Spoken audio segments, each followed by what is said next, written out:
Today, I want us to talk about the term born again. What does it mean to be born again? You know, most times there is this school of thought that defines born again as a change of character, a change of behavior. In the sense that when some, like let's say a smoker, stops smoking, they say, "Oh, now you're born again." But the term born again has absolutely nothing to do with your behavior. Where did that term come from? How did people just smuggle it into Christendom? Jesus was the first who gave that term. He said, unless a man is born again, he cannot see the kingdom of God. So when you look at the original manuscript, the word born again there is regeneration. Unless a man is regenerated, he cannot see the kingdom of God. And the word see there is not the kind of seeing where you see with the optical eyes. It's a kind of awareness on the inside. It's the word I do. So Jesus actually said, unless a man is regenerated, he cannot be aware of the kingdom of God. That's very remarkable, coming from the lips of Jesus. So we're going to be looking into the term born again. I want to look into it from three views. I'm not saying there are three types of being born again. No, I'm just saying let's look at it from three angles. The first is to be born again by nature. We'll look what that means. To be born again by principle, and to be born again by the word.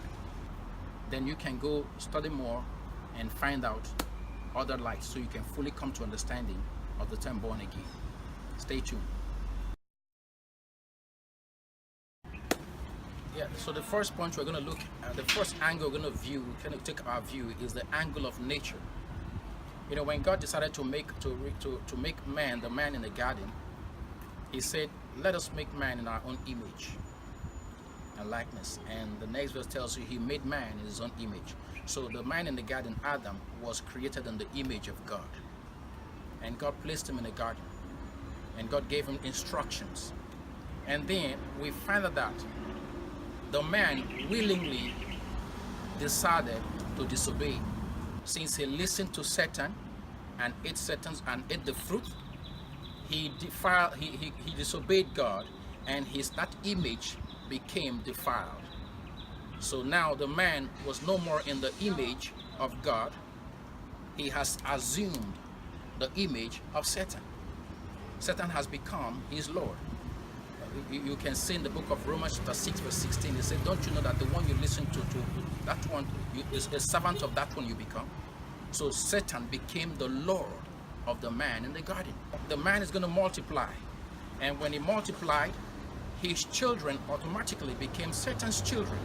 His image became defiled, so he is now needing a recreation. So when you look at the book of Genesis chapter 5, when you go study down, when he had children, he did not have children in the image of God, which is his original image. He had children in his fallen image, the defiled image. So the children that came out of him were born defiled. So they all needed to be born again, to be recreated. When he was made, he was given a life, soulish life. So that life was defiled, was corrupted by Satan, and Satan became his Lord. So when Satan became his Lord, Satan became his head. So Satan supplied him with all that is his image.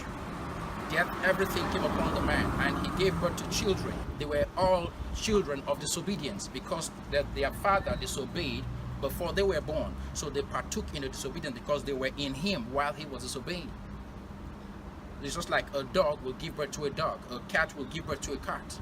So Adam in his fallen nature gave birth to children in his fallen nature. So that's how humanity became fallen. Not that everybody disobeyed or whatever, is by the origin, the source, where they came from was polluted, so they all became polluted. It's very simple to explain that. You go to a stream, look at the source of the stream, you poison the source of the stream, the whole stream will be poisoned. So that's what happened. So everybody came out defiled. Everybody came out in disobedience. So in the book of Psalms 58, we discover that he said, in from the womb. And of course, David made such remarks. So now man needed to be born again.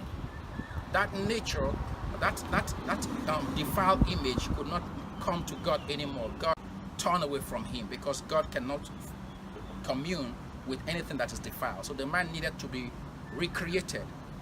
And so Christ came. And when Christ came to pay the penalty for him, now the man needed to believe in the Christ. And then Christ will blot out that defilement in him and give him a new life in his inside. And the man will receive that awareness of the kingdom of God again. So I say, unless a man is born again, he cannot see, he cannot be aware of the kingdom of God. So how was Christ shown to them? What was the hope to them in that time? They had to accept the killing of animals, which was a testimony of acceptance of the Christ, which was not yet come. So they had to depend on the Christ until he came fully. So that's basically what transpired in the image part of it. So that image was defiled, and then man now needed to receive a new nature, the nature of God. So when Christ died, he made that available. So when you confess his lordship, his word comes into you, and he takes advantage of that and cleanses you, your inside, the core of your being, your spirit. He removes the sin nature, the sin thing in there. He said, this is my blood shed unto many for the remission of sin, for the removal of sin. That nature, that image that has been defiled by Satan, that satanic image that's in you ought to be removed. And that's why his blood was shed on the cross, so that you can now receive the nature of God and be born again.